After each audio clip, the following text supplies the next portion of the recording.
Hello, beautiful, and welcome to the Moms Talk Sex podcast with me, your host, Mor Yelvington. I'm so honored that you are here for this juicy conversation. I have the beautiful Laura here with me today. Hey, Laura. Hi, Mor. Thank you so much for having me. So excited. Thank you for being here. I feel like this conversation is really going to contribute to so many moms and women out there that maybe have been in your shoes. So, how about you introduce yourself and, share with us why you want to talk sex with me? Sure, thank you. So, my name is Laura Amador, and today I'm a relationship coach for wives, but it's because I have been through quite a few struggles of my own, which is what led me to where I am today. But I have, I'm a mother of three, so they range from 1 to 6. And I've been with my husband for 15 years, married for 10. And through those years, we've gone through quite a few changes and transitions, the biggest of which being having children. Yeah. And yeah, so when my first daughter was born, she was really colicky. I just could not figure it out. She would cry, cry, cry. And so we just got into this routine where every single night I would just hold her in the rocking chair until she fell asleep. And then I was afraid to move.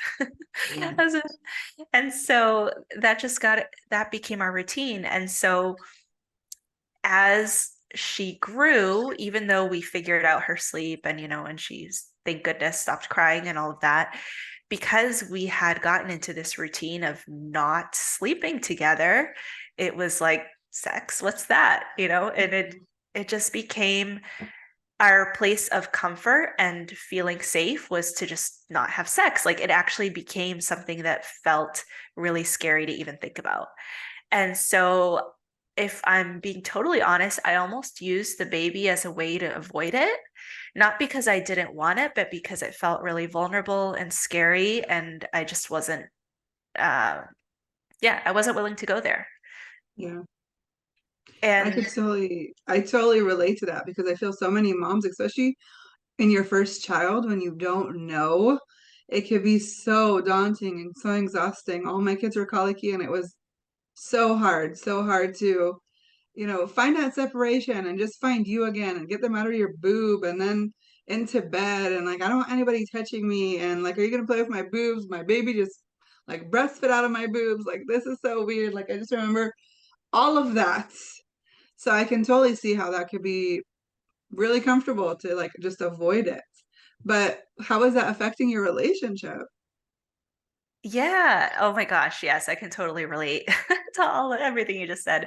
But yeah, it was as much as I didn't want to admit it because my husband and I, it was fine. We were, working like a team and co-parenting and all that stuff. But if I'm being honest, I was still a woman and I still wanted to feel desired and I still wanted to feel connected to my husband and I still craved just passion, even if that didn't mean sex exactly. I just was, I'm still a passionate being. I wanted to have that as part of my life. And so as I felt more and more disconnected from my husband, I then started to feel resentful towards him as well.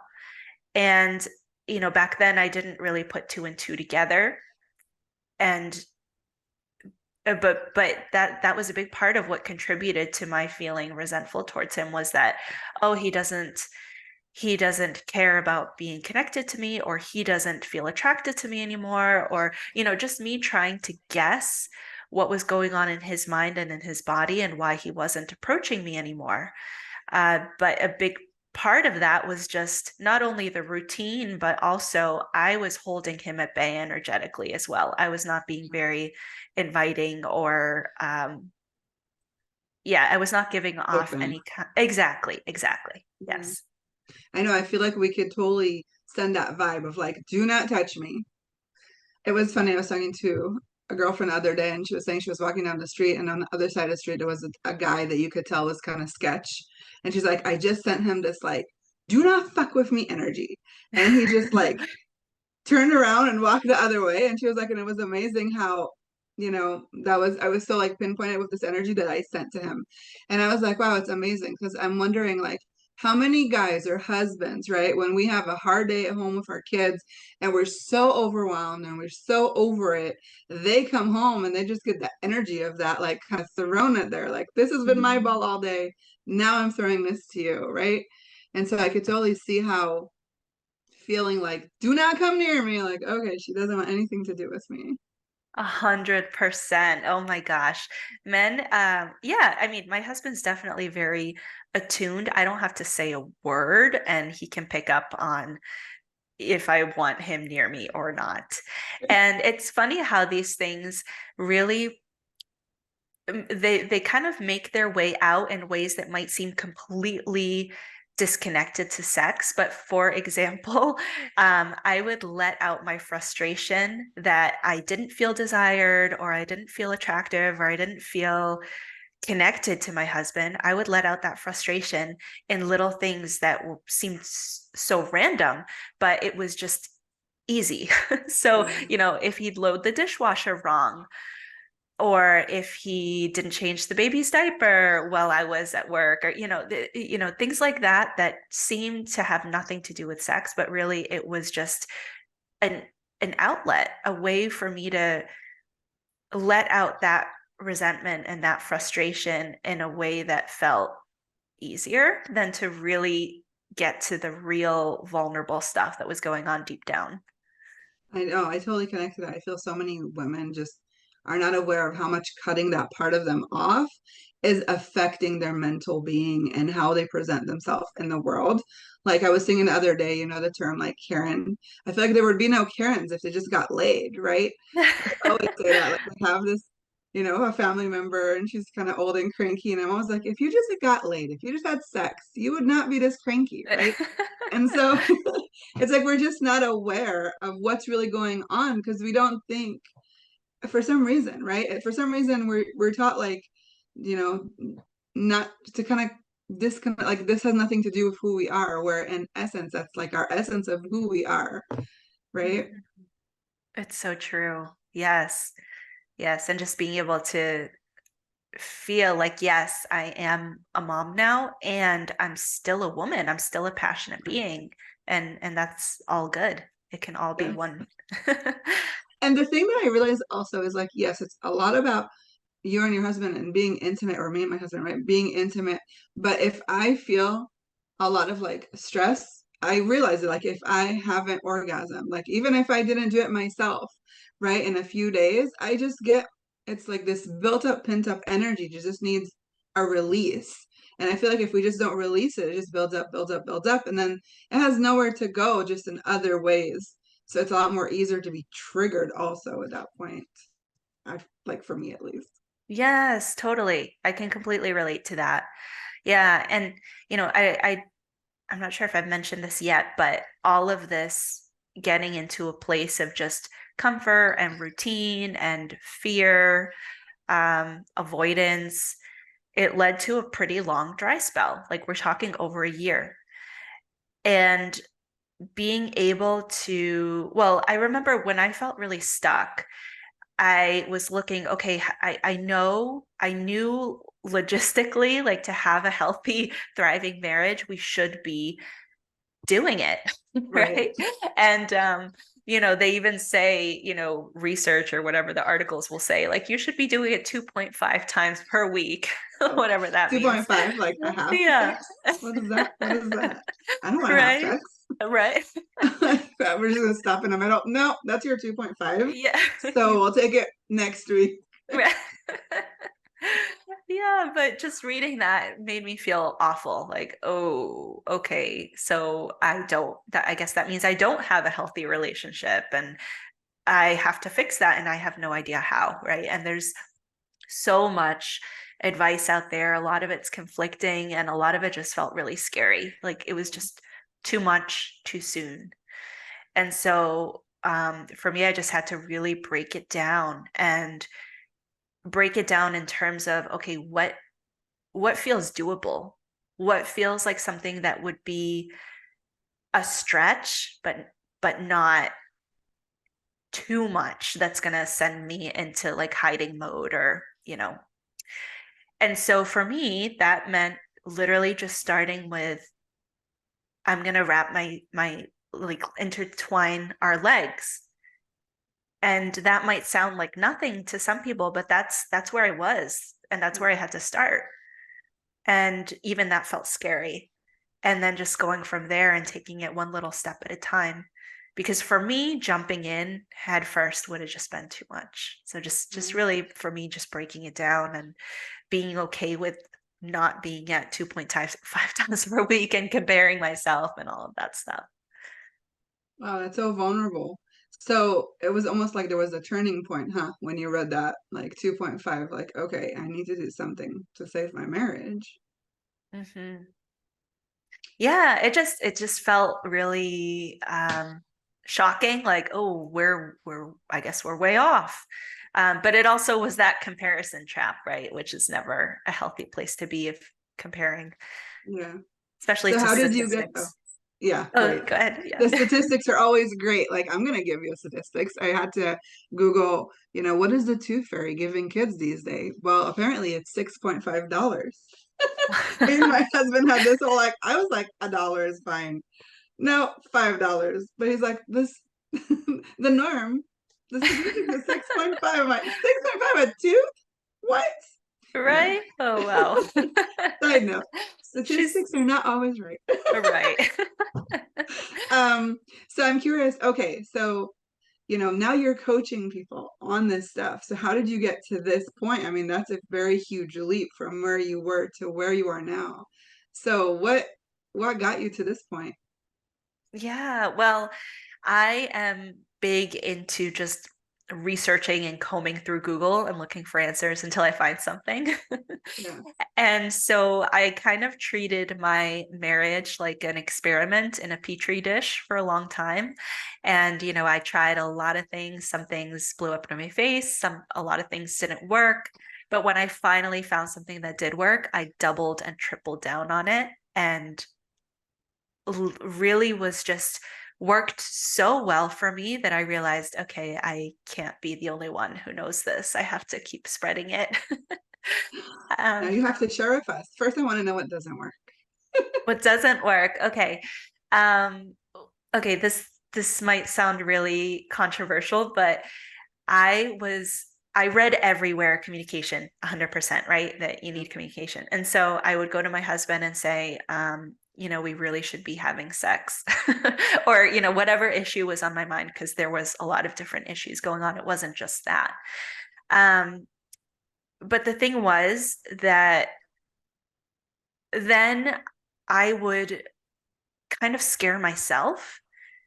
It almost felt like I was putting myself under uh what are those really bright like artificial lights at the doctor's office. I wanted to feel cozy. I wanted to feel safe in my relationship. And when the kinds of conversations that I was creating without meaning to, were just, it felt like it was putting all of the ugly stuff on the table, and then I didn't know what to do with it. Yeah. And so, while I think, yes, absolutely, communication is really important, the reason that I was kind of getting myself stuck or in trouble was then, okay, I put all this out there. Now what? I don't know how to Yeah. fix it or what to do with it. That And then those he takes next, that. exactly. And so, those next steps were never really, I didn't know what to do after that. Right. And so, the first part for me was, instead of focusing on everything that was going wrong and that I didn't like or felt disappointed about, I had to shift to what was going right, because the truth was that I had really done a number on my self confidence over the years, of all the years of just focusing on what I didn't like about my body, about myself, about my relationship, just all of those things. And so I really had to build up my confidence both in myself and in my relationship, because in order to have sex, but when we're talking about intimate relationships here, it's not just sex, right? It's love, tenderness, emotional and physical safety. It's all of that, right? And so in order to be able to have that, I had to feel like I could really trust my husband.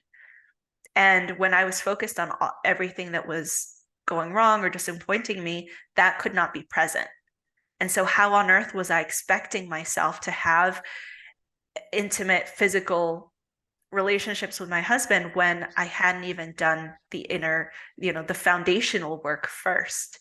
Right. I had to set those foundations first to be able to get to the physical part later. So you had to work on yourself first, and then you could bring up what was going on between you two. Yeah, so I really had to, well, healing first me from the inside Yeah. was then what trickled out, right? So the more that I was healing me, the more my relationship healed, because my husband then started to respond to me differently. In a lot of ways, my husband is my mirror and I'm his mirror, right? So just mirroring back that positive energy shifted our momentum from going down the wrong path to going towards one that was actually more connecting, where we could be in a partnership and going somewhere positive. Yes, I love this.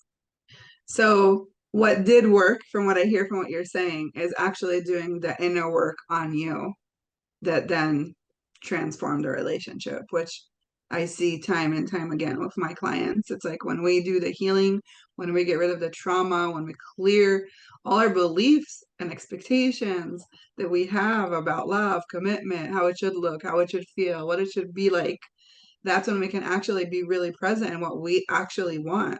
But so many times we don't even know what we want. We just know we want to feel better. And we think it's their fault. It's so much easier to pin it on, you know, my husband, my kids, my job, the people at work suck, right? Whatever it is. But no, there's something going on in here that's not happy. So I think Yeah, that's so powerful. exactly. 100%. It's so much easier to I don't want to say blame exactly, but to let everything get in the way when really there's something within us to address. And so yeah, just really creating space within me to just feel relaxed, because in order to have physical intimacy, I have to feel relaxed and light and confident and happy. And I couldn't have that when I was just telling my husband at the table, this isn't working. We're not doing this right. I really had to pedal backwards, come back to the foundations and work on me. So yeah, you summed that up really well. Yes. I love that so much. So, what did that look like? Did you have to reach for help from outside? Did you read books? Like, what was your healing journey like? I'm always really curious, like, because we all have such different, healing journeys, and everybody's so different. How did you find your way back? I would say. Sure. So I mentioned that I found something that actually helped me. And it started with a book called The Empowered Wife by Laura Doyle. And she teaches, it's called the Six Intimacy Skills. And these skills helped me so much that I decided to train with her, become certified as an expert in these skills. And so that those are the skills that I teach now. So um, yeah, just these skills really helped me to zone in on what is within my power. Because before I was just pouring out all of my gorgeous, luscious energy to places that it wasn't serving me. It was just going to waste. And so bringing that back and using that energy in ways that actually served me and served my relationships and my marriage was so important. So important. And so um, just really mastering taking ownership of my own inner health and joy.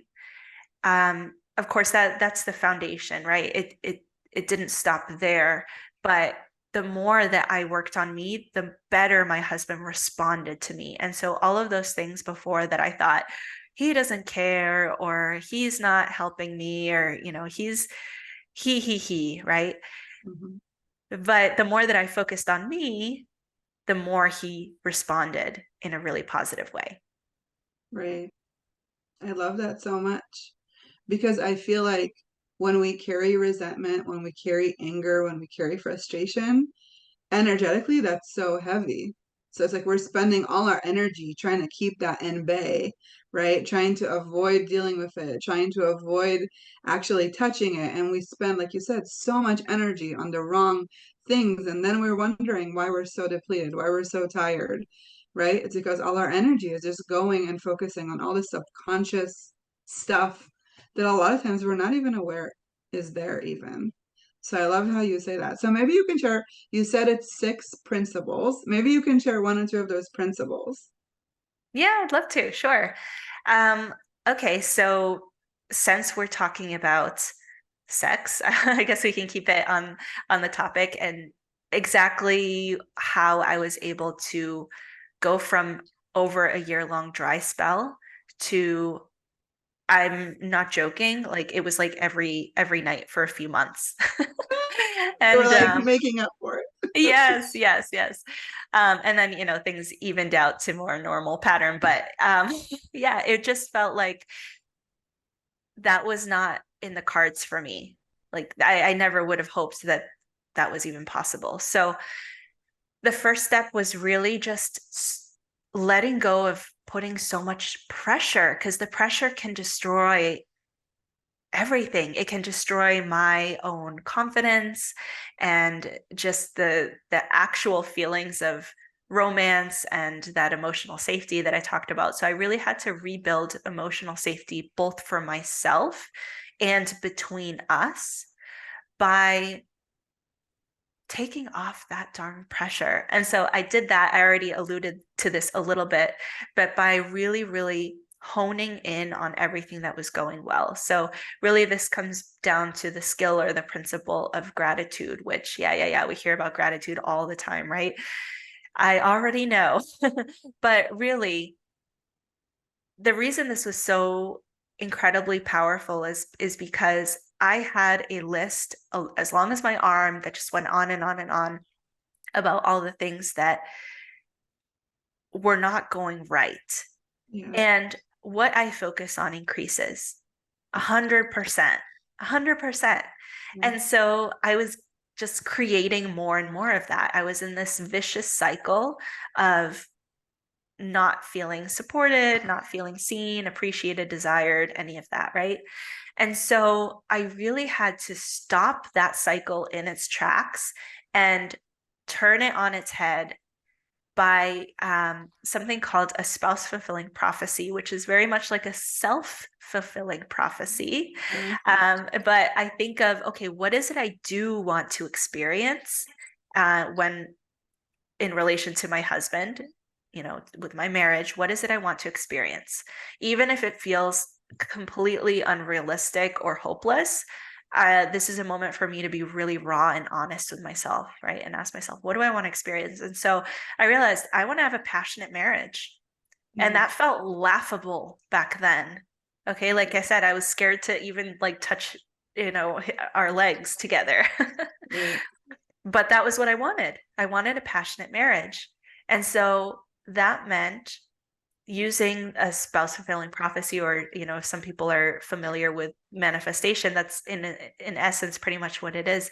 Just saying, okay, if I want a passionate marriage, in what ways is my marriage already passionate? Mm, Because yeah, we're not having sex, but what what is there, instead of focusing on what there is not, what is there.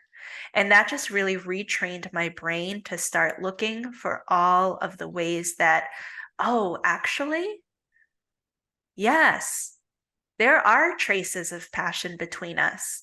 yeah.